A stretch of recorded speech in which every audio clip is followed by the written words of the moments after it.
সেনাবাহিনীর heavy truck সহ সকল ধরনের লাইট ইউটিলিটি ভেহিকেল এবং লজিস্টিক ভেহিকেল আর ইউরোপ আমেরিকা থেকে আমদানি নয়, এবার দেশের মাটিতে উৎপাদন শুরুর চেষ্টা। বাংলাদেশ সেনাবাহিনীকে পৃথিবীর অন্যতম ডিসিপ্লিন, এফিসিয়েন্ট এবং বেস্ট মেশিন মেনটেন্যান্স সেনাবাহিনীর তকমা দেওয়া হয়। এই দেশপ্রেমিক মহান সেনাবাহিনীর শত্রুদের সাথে মোকাবেলা করার জন্য সেনাবাহিনীর আধুনিক অস্ত্রের সাথে আধুনিক ও নিরাপদ যানবাহনেরও প্রয়োজন হয়। এমন যানবাহন যা সেনাপ্রধান থেকে শুরু করে সাধারণ সৈনিক পর্যন্ত সকল সদস্যকে নিরাপদে বহন করতে পারে। কাদামাটি কিংবা ভেজা রাস্তা কিংবা পাহাড়ি সরু রাস্তায় বাধাহীনভাবে চলাচল করতে পারে এমন ধরনের যানবাহন। সেনাবাহিনীর এই সকল প্রয়োজনীয়তা পূরণ করে থাকে পৃথিবীর নামি দামি ব্র্যান্ডের কিছু যানবাহন, যেগুলোর একটা বড় অংশ বাংলাদেশ মেশিন টুলস ফ্যাক্টরিতে দেশীয়ভাবে অ্যাসেম্বল করা হয়। আর এই বাংলাদেশ মেশিন টুলস ফ্যাক্টরি রাষ্ট্র নিয়ন্ত্রিত বাণিজ্যধর্মী একটি প্রতিষ্ঠান, যা বাংলাদেশ সেনাবাহিনীর সামরিক যন্ত্রাংশ তৈরি ও যুক্তকরণের উদ্দেশ্যে 1979 সালে প্রতিষ্ঠিত হয়। প্রধানত এটি প্রতিরক্ষা কার্যক্রমে যুক্ত থেকে বিভিন্ন যন্ত্রাংশ উৎপাদন ও মেরামতকরণের উদ্দেশ্যে নিয়োজিত। এছাড়াও বাংলাদেশের অন্যতম বৃহৎ বাণিজ্যিক প্রতিষ্ঠান হিসেবেও এর পরিচিতি রয়েছে। ঢাকা থেকে 40 কিলোমিটার দূরবর্তী গাজীপুর এলাকায় প্রতিষ্ঠানটির অবস্থান। প্রতিষ্ঠানটি 1979 সালে প্রতিষ্ঠিত হলেও 1996 সাল পর্যন্ত শুধু গাড়ি মেরামত ও সেনাবাহিনীর বিভিন্ন সরঞ্জাম তৈরির মধ্যে সীমাবদ্ধ ছিল। তবে 2000 সালে এসে প্রতিষ্ঠানটি প্রথমবারের মতো গাড়ি ম্যানুফ্যাকচারিং শুরু করে। তারপর 2001 সালে এসে জাপানের ইসুজু কোম্পানির তৈরি 3 টন ট্রাক অ্যাসেম্বল করা হয় এবং এই অ্যাসেম্বলের মধ্য দিয়ে নতুন গাড়ি তৈরির বিকাশ শুরু হয়। প্রথম দিকে ইসুজু ট্রাকের সকল সরঞ্জাম আমদানি করে অ্যাসেম্বল করা হলেও পরবর্তীতে এই প্রতিষ্ঠানটি নিজেই ট্রাকের chassis, body, tyre, braking system সহ বিভিন্ন যন্ত্রাংশ উৎপাদন শুরু করে। বর্তমানে প্রতিষ্ঠানটি ট্রাকের 70% যন্ত্রপাতি দেশেই তৈরি করে। এছাড়াও প্রতিষ্ঠানটি Toyota Land Cruiser utility jeep এবং ইউটিলিটি ট্রাক উৎপাদন শুরু করে। একই সময় বিএমটি এর ব্রিটিশ বিখ্যাত গাড়ি নির্মাণ সংস্থা ল্যান্ড রোভার কোম্পানির সাথে চুক্তিবদ্ধ হয় এবং যৌথভাবে উৎপাদিত ল্যান্ড রোভার ইউটিলিটি ভেহিকেলের লাইন চালু করে। বর্তমানে প্রতিষ্ঠানটি বিএমটি এর ভেহিকেল অ্যাসেম্বল প্লান্টের অধীনে বছরে প্রায় 5000 মোটরসাইকেল ও 3500 অন্যান্য গাড়ি মেরামত, অ্যাসেম্বল ও সরবরাহ করার সক্ষমতার অধিকারী। এ ভিডিওতে শুধু আলোচনা করব সেনাবাহিনীর ব্যবহৃত লাইট ইউটিলিটি ভেহিকেল ও লজিস্টিক সাপোর্ট ভেহিকেল সম্পর্কে। তাহলে চলুন দেখে নেওয়া যাক বাংলাদেশ সেনাবাহিনীর দেশের মাটিতেই সামরিক যানবাহন শিল্পে কতটুকু অগ্রসর হলো। বাংলাদেশ সেনাবাহিনীর সব থেকে বেশি ব্যবহারকৃত গাড়ির নাম Toyota Land Cruiser 70 light vehicle. জাপানে সর্বপ্রথম 1984 সালে টয়োটা ল্যান্ড ক্রুজারকে ইন্ট্রোডিউস করা হয়। তারপর 1984 সালের পরে বাংলাদেশ মেশিন টুলস ফ্যাক্টরির সাথে জাপানি প্রযুক্তিতে ট্রান্সফার অফ টেকনোলজির মাধ্যমে এই গাড়িগুলোকে অ্যাসেম্বল করা হয়। বাংলাদেশ সেনাবাহিনী মোট 2000টির মতো Toyota Land Cruiser 70 light vehicle ও 3000টির মতো টয়োটা ল্যান্ড ক্রুজার 70S ব্যবহার করে থাকে। প্রায় 4000 সিসির গাড়িগুলোর জাপান থেকে যন্ত্রাংশ এনে গাজীপুরে বাংলাদেশ সেনাবাহিনীর মেশিন টুলস ফ্যাক্টরি কর্তৃক সম্পূর্ণভাবে অ্যাসেম্বল করা হয়, যেখানে প্রতিটি গাড়ির দাম 25 লাখ টাকার কাছাকাছি পড়ে যায়। ল্যান্ড রোভার ডিফেন্ডার 90, প্রায় 50টির মতো যুক্তরাষ্ট্রের তৈরি ল্যান্ড রোভার ডিফেন্ডার 90 গাড়ি বাংলাদেশ সেনাবাহিনীতে অ্যাক্টিভেট আছে, যার সবগুলোই বর্তমানে ঢাকা ক্যান্টনমেন্টে অবস্থান করছে। যুক্তরাষ্ট্রের প্রযুক্তিগত এই গাড়িগুলো বাংলাদেশ মেশিন টুলস কর্তৃক দেশীয়ভাবেই অ্যাসেম্বল করা হয়। 3000 সিসির গাড়িগুলো একটি নির্মাণে প্রায় 40 থেকে 50 লাখ টাকা ব্যয় হয়।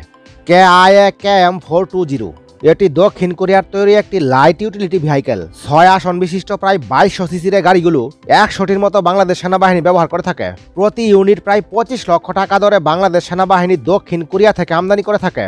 ফোর্ড রেঞ্জার জিই, বাংলাদেশ সেনাবাহিনীর বহরে আমেরিকার প্রযুক্তিতে থাইল্যান্ডে তৈরি 100টির মতো ফোর্ড রেঞ্জার জি গাড়ি রয়েছে, যার ম্যাক্সিমামই প্রেসিডেন্ট গার্ড রেজিমেন্ট বা পিজিআর ব্যবহার করে থাকে। প্রায় 3000 সিসির গাড়িগুলো 12 জন বহনে সক্ষম। আমেরিকা থেকে প্রতি ইউনিট ফোর্ড রেঞ্জার গাড়ি 25 থেকে 30 লাখ টাকায় আমদানি করা হয়, যেগুলো ডেলিভারি দেওয়া হয় থাইল্যান্ড থেকে, কারণ নির্মাণ প্ল্যান্ট থাইল্যান্ডে অবস্থিত। টয়োটা হিলাক্স 2750 সিসির গাড়িগুলো বাংলাদেশ সেনাবাহিনীর logistic and troop support vehicle. প্রায় 200টির মতো বাংলাদেশ সেনাবাহিনী টয়োটা হিলাক্স ব্যবহার করে। 12 জন সেনা সদস্যকে ক্যারি করতে পারে এই গাড়িগুলো। বাংলাদেশ সেনাবাহিনী জাপান থেকে প্রতি ইউনিটে এ ধরনের গাড়ি কিনতে 20 থেকে 25 লক্ষ টাকা খরচ করে থাকে। মিৎসুবিশি L200 2442 সিসি ইঞ্জিন বিশিষ্ট সেনাবাহিনীর পিকআপ ভ্যান মিৎসুবিশি L200 12 জন ক্রু বহনে সক্ষম। বাংলাদেশ সেনাবাহিনীর বহরে বর্তমানে 50টির মতো মিৎসুবিশি L200 অ্যাক্টিভ আছে। জাপান থেকে আমদানিকৃত প্রতি ইউনিট এ ধরনের গাড়ির মূল্য 14 থেকে 15 লাখ টাকা। এবার আলোচনা করব সেনাবাহিনীর স্টাফ গাড়িগুলো সম্পর্কে, যে গাড়িগুলো সাধারণত সেনাবাহিনীর অফিসাররা ব্যবহার করে থাকে। প্রথমে যে গাড়ি নিয়ে আলোচনা করব সেটি হলো সেনা প্রধানের একটি গাড়ি। বাংলাদেশের অন্যতম লাক্সারিয়াস গাড়িগুলোর মধ্যে এটি একটি, যা BMW 7 সিরিজের G11। প্রায় 1,50,00,000 টাকা দামের এই গাড়িটি সেনাপ্রধান ব্যবহার করে থাকেন। গাড়িটি অত্যন্ত নিরাপদ এবং পৃথিবীর লাক্সারিয়াস গাড়িগুলোর মধ্যে অন্যতম। 2993 সিসির BMW 7 সিরিজের G11 এই মডেলের গাড়িগুলো সেনাপ্রধানের জন্য অতি সাম্প্রতিক 3-4টি জার্মানি থেকে আমদানি করা হয়। Toyota Land cruiser Z200 Bangladesh সেনাবাহিনীর লেফটেন্যান্ট জেনারেল ও মেজর সহ সকল অফিসাররা এ ধরনের গাড়ি ব্যবহার করে থাকেন। প্রায় 1,20,00,000 টাকায় জাপান থেকে আমদানি করা হয় গাড়িগুলো। প্রায় 50টির মতো Toyota Land cruiser Z200 Bangladesh সেনাবাহিনীতে অ্যাক্টিভ আছে। প্রায় 6,000 সিসির গাড়িগুলো অত্যন্ত শক্তিশালী এবং আধুনিক নিরাপত্তা সম্বলিত লাক্সারিয়াস ট্রান্সপোর্ট ভেহিকেল। সেনাবাহিনীর উচ্চপদস্থ অফিসার ছাড়া সেনাপ্রধানও এ গাড়ি ব্যবহার করে থাকেন। তাছাড়াও ট্রান্সপোর্ট কাজে ব্যবহারের জন্য 200টির মতো মিৎসুবিশি পাজেরো গাড়ি রয়েছে। বাস হিসেবে হোন্ডা ইউনিভার্স, যা একটি এসি বাস এবং দক্ষিণ কোরিয়া থেকে আমদানি করা হয়। 100টির মতো হোন্ডা ইউনিভার্স বাংলাদেশ সেনাবাহিনীতে বর্তমানে অ্যাক্টিভ আছে। এছাড়াও আছে হিনু RM2 এসি বাস। জাপান থেকে 50টির মতো এ ধরনের এসি বাস কেনা হয়েছে, যা বাংলাদেশ সেনাবাহিনী ব্যবহার করছে। এছাড়াও 100টির মতো হিনু নন এসি বাস কেনা হয়েছে বাংলাদেশ সেনাবাহিনীর জন্য। এছাড়াও ইসুজু নন এসি বাস 200টির মতো জাপান থেকে আমদানি করা হয়। এছাড়াও বাংলাদেশ সেনাবাহিনীতে পরিবহন ট্রাক হিসেবে অরুণিমা বলিয়ান পরিবহন ট্রাক, যা জাপান বাংলাদেশের যৌথভাবে তৈরিকৃত বাংলাদেশ মেশিন টুলস ফ্যাক্টরিতে দেশীয়ভাবে অ্যাসেম্বল করা হয়। 3000টির মতো এরকম পরিবহন ট্রাক বর্তমানে বাংলাদেশ সেনাবাহিনীতে অ্যাক্টিভ আছে। এছাড়াও রেনল্ট মিডলাম 240 নামক ফ্রান্সের তৈরি 1000টির মতো পরিবহন ট্রাক বাংলাদেশ সেনাবাহিনীতে বর্তমানে অ্যাক্টিভ আছে।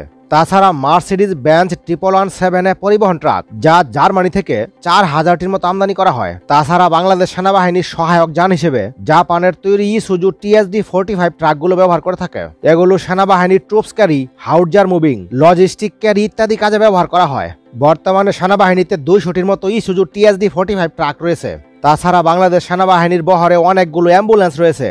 300টির মতো টয়োটা ল্যান্ড ক্রুজার অ্যাম্বুলেন্স রয়েছে, যা আমদানি করা হয় জাপান থেকে। 250টির মতো ভলগসওয়াগেন ক্রাফটার অ্যাম্বুলেন্স, যা আমদানি করা হয় জার্মানি থেকে।